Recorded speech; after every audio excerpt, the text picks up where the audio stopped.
अस्सलाम वालेकुम नाज़रीन, प्रोग्राम आखिर कब तक के साथ मैं हूं आपकी मेज़बान हबीबा राशिद। नाज़रीन, हमारा मुल्क कई तरह के मसाइल से जो है वो घिरा हुआ है और आज के प्रोग्राम का मकसद ये है कि हमारा मुल्क पाकिस्तान कब ऐसा मुल्क बनेगा जहां छोटी बच्ची से लेकर बड़ी औरत तक तमाम लोगों की इज्जतें और जान महफूज रहें। नाज़रीन, हमारे मुल्क में ऐसे बहुत से वाक़यात हो चुके हैं जहां बड़ी औरत से लेकर छोटी से छोटी बच्ची को जो है वो निशाना बनाया गया तशद्दुद का। इन लोगों को क्यों शर्म नहीं आती, क्यों तरस नहीं आता, क्यों ये लोग अपनी दरिंदगी का निशाना उन छोटे बच्चे को बनाते हैं और कब तक ऐसे लोग हमारे मुल्क में जो है वो मौजूद रहेंगे।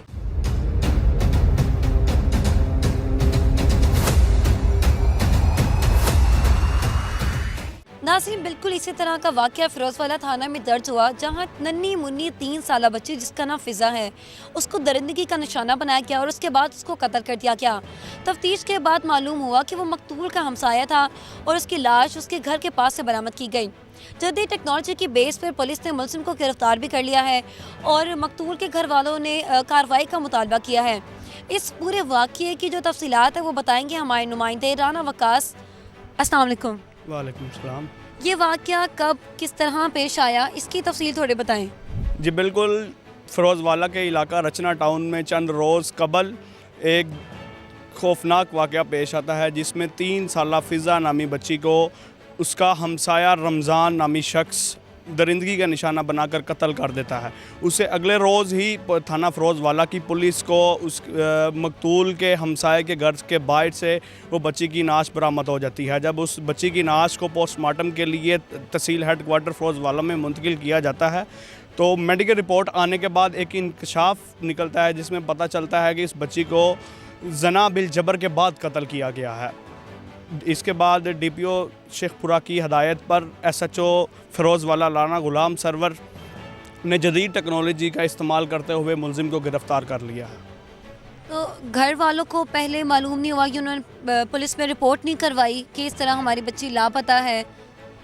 ये जिस दिन का वाक़या है उस दिन वो बच्ची घर में अकेली होती है, वालिदैन घर में मौजूद नहीं होते। ये हमसाये को उस पूरे वक़ूए का पता होता है कि ये बच्ची के वालिदैन आज घर में मौजूद नहीं हैं। वो उस बच्ची को उस 3 साला बच्ची फ़िज़ा को उसके ही घर में की छत के सबसे ऊपर वाले पोर्शन में ले जाता है। वहाँ जाकर उसको दरिंदगी का निशाना बनाया जाता है। दौरान तफ्तीश मुलजिम से किस किस बात का इंकशाफ किया गया है? दौरान तफ्तीश मुलजिम अपनी खुद इकरार कर रहा है कि मैंने इस 3 साला बच्ची फ़िज़ा को दरिंदगी का निशाना बनाकर कत्ल किया है और पुलिस को कुछ ऐसे सबूत, ठोस सबूत भी मिले हैं कि उस जहां पर उस बच्ची को दरिंदगी का निशाना बनाएगा वहां पर वो 3 साला बच्ची फ़िज़ा की टूटी हुई चूड़ियां भी मिली उस रूम से। उसके बाद जो है उसके जो मुलजिम रमज़ान है उसकी रिंग जो है जो उसने हाथ में पहनी हुई थी वो भी उस रूम से जो है पुलिस को दौरान तफ्तीश मिली। मुलजिम पर कौन कौन से दफ़ात जो है वो दर्ज की गई हैं? मुलजिम पर 363, 302, 375 और 376 की दफ़ात जो है ना वो लगाई गई हैं और मज़ीद जो है ना कार्रवाई जारी है पुलिस की तरफ से। अस्सलाम वालेकुम सर। वालेकुम सलाम मैडम। सर, क्या हाल है आपका? जी खैरियत मैडम। फ़िज़ा के केस का मुकदमा आपके पास किस टाइम जो है वो दर्ज हुआ और फिर आपने जो है अपनी कार्रवाई जारी की है? सबसे पहले बिस्मिल्लाहिर्रहमानिर्रहीम, आपकी तशरीफ़ आवरी का शुक्रिया। ये जो 20 तारीख को रात 12 बजे हमारे पास जो फ़िज़ा का वालिद है फ़याज़, वो एक एप्लीकेशन लेके आया कि मेरी बेटी जो वो मिल नहीं रही दोपहर 2-3 बजे की। तो हमने उसकी एप्लीकेशन पे FIR दर्ज करके उसके बाद हमने इन्वेस्टिगेशन शुरू की। ये हमारी जो टीमें हैं SHO साहब के हमरा, मैं और दीगर जो टीम थी वो तलाश करते रहे हैं। सुबह 5-6 बजे हमें पता चला है कि उस घर वालों ने देखा है कि उसकी बेटी की जो फ़िज़ा की डेड बॉडी है उसके घर की दीवार के साथ उसको बिठाया हुआ है, किसी ने उसको कत्ल करके रेप करके उसको दीवार के साथ बिठाया हुआ है।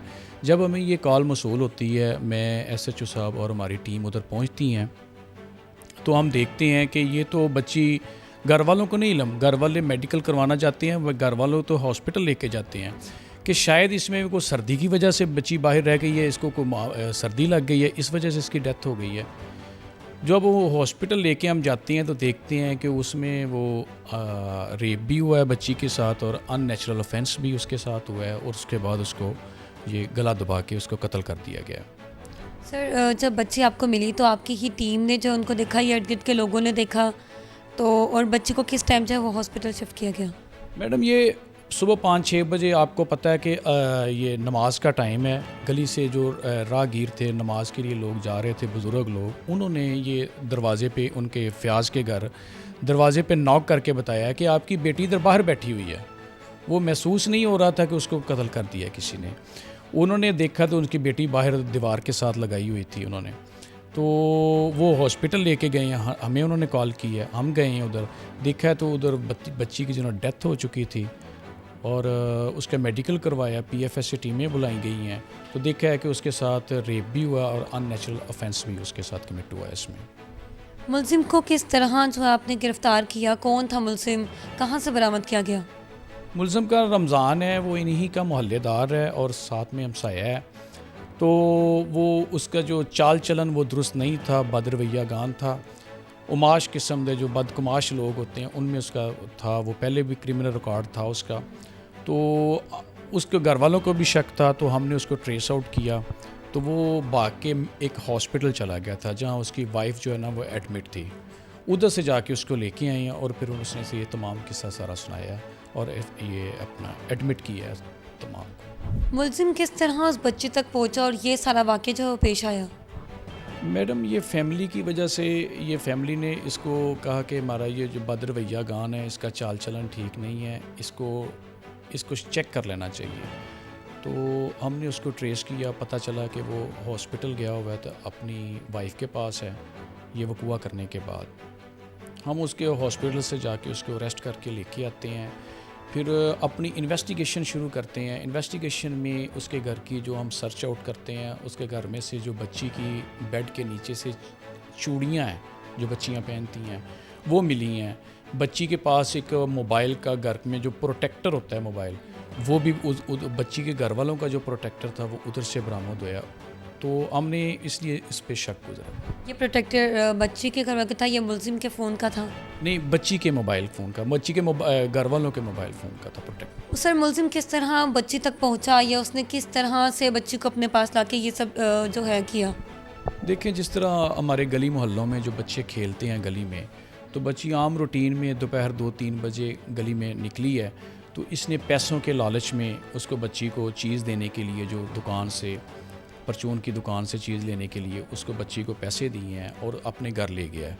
और उसका घर खाली इसलिए था कि उसकी खुद जो वाइफ थी बीमार थी, तो उसके जो बीवी और बच्चे थे तो वो तो हॉस्पिटल में थे ऑलरेडी, तो इसलिए उसने उधर अपने घर में ले जाके निशाना बनाया बच्ची को। मुलजिम पर कौन कौन सी दिफा जो है वो लगाई गई है? मैडम मुलजिम पे एक 363 है अगवा की, और उसके बाद 376 ज़िमन 3 ये रेप की, और 377 जो है अननेचुरल ऑफेंस की, और 302 ये सब लगाई गई है। मज़ीद जो है वो क्या कार्रवाई है और किस तरह की जो है सज़ा का आगे ये मुलजिम हकदार है?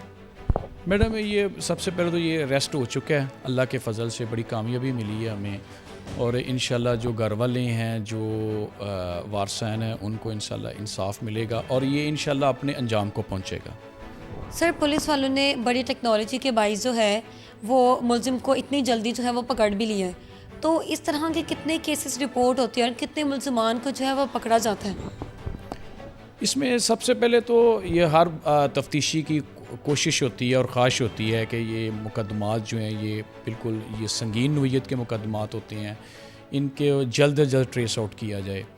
तो इसमें तमाम अफसरान भी शामिल होते हैं, ये जो संगीन नोयत के मुकदमात होते हैं, तो इंशाल्लाह एक टीम बतौर टीम वर्क ये काम होता है, तो अल्लाह पाक ने कामयाबी दी है इसमें। सर आपके ख्याल में मुलजिमान को, इन जैसे मुलजिमान को किस तरह की सज़ा दी जाए कि इस तरह के केसेस में जो है कमी आ जाए? वो मैडम कानून ने तो अपना रास्ता लेना है, पुलिस का काम जो है कलेक्शन ऑफ एविडेंस है, और वो इंशाल्लाह हम जो मुकम्मल तौर पे इसमें कोई कसर ना छोड़ेंगे, और जो सज़ा जज़ा का प्रोसेस है वो अदालतों का काम है, और इंशाल्लाह ये अपने अंजाम को पहुंचेगा। इस तरह के संगीन नोयत के मामलात में, ऐसे मामलात में बिल्कुल ये अदालतें भी और पुलिस की तरफ से भी और किसी भी इदारे की तरफ से इसमें किसी को कोई छूट नहीं मिलती।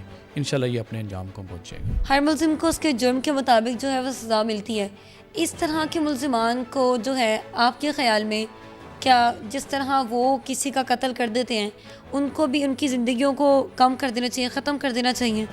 मैडम अदालतें फिर ये आपको पता है जिस तरह ये इंसानी कत्ल है, ह्यूमन डेथ है, तो इसमें ये सज़ाए मौत तो बनती है और इंशाल्लाह अदालतें देंगी। इसमें हम जो कलेक्शन ऑफ एविडेंस है वो इंशाल्लाह उसमें कोई कसर नहीं छोड़ेंगे और इंशाल्लाह ये इसको सज़ा करवाएंगे। सर हमारी हुकूमत ने जो है कोई ऐसा प्लेटफॉर्म, कोई ऐसी जो है चीज़ें की हों ख़वातीन के लिए, बच्चियों के लिए, कि वो इन जैसे लोगों से बचने के लिए अपने आप को कोई नंबर डायल करें या कुछ ऐसी जगह जिस पे वो फौरी जो है पुलिस पहुँचे और बर वक्त जो है वो कार्रवाई कर ले?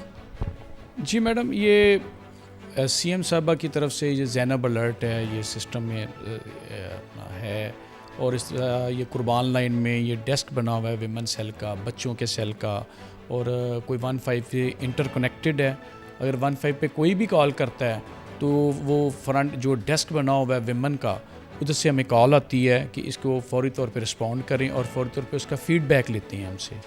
तो ये ज़बरदस्त किस्म का सीएम साहबा की तरफ से ये इनिशिएटिव है। अभी तक जो ये आपने कहा जिस तरह 15 पे कॉल की, कितने जो है वो औरतों ने इसको इस्तेमाल किया है, क्या लड़कियों ने इसको इस्तेमाल किया है, और इस पे अगर कोई कॉल आई है तो कार्रवाई फौरी की गई है? जी मैडम, ये तो डेली बेसिस पे है, ये डेली बेसिस पे आती कॉल्स? बेसिस पे ऐसी कॉल्स आती हैं जो विमेन हरास की हैं और विमेन के जो डोमेस्टिक वायलेंस की हैं, उस तरह की भी कॉलें आती हैं और ये डेली बेसिस पे हैं ऐसी कॉल्स। तो नाज़रीन, हमने नन्ही बच्ची फ़िज़ा की कहानी जो है वो यहाँ के आईओ से जानी, और इसके अलावा मुकामी हमारे जो नुमाइंदे हैं उनसे भी हमने इस केस की तफसीलात जानी। अब सवाल ये पैदा होता है कि क्या ये मुलज़िम अपने कैफ़र किरदार तक पहुँचेगा? क्या फ़िरोज़ वाला थाना जो है वो इस बच्चे के लवाहिकीन को जो है वो इंसाफ दिलवाने में कामयाब होंगे, या फिर इस मुलज़िम ने जो जुर्म किया है उसको इसकी सज़ा मिलेगी? और कब तक ये हमारे जो है मुल्क में से इस किस्म के जुराइम की जड़ को ख़त्म किया जाएगा? तो नाज़रीन, आपने जो है आज का प्रोग्राम जाना। फिलहाल के लिए मुझे इजाज़त दीजिए, मिलते हैं अगले प्रोग्राम में अगले मसले के साथ। अल्लाह हाफ़िज़।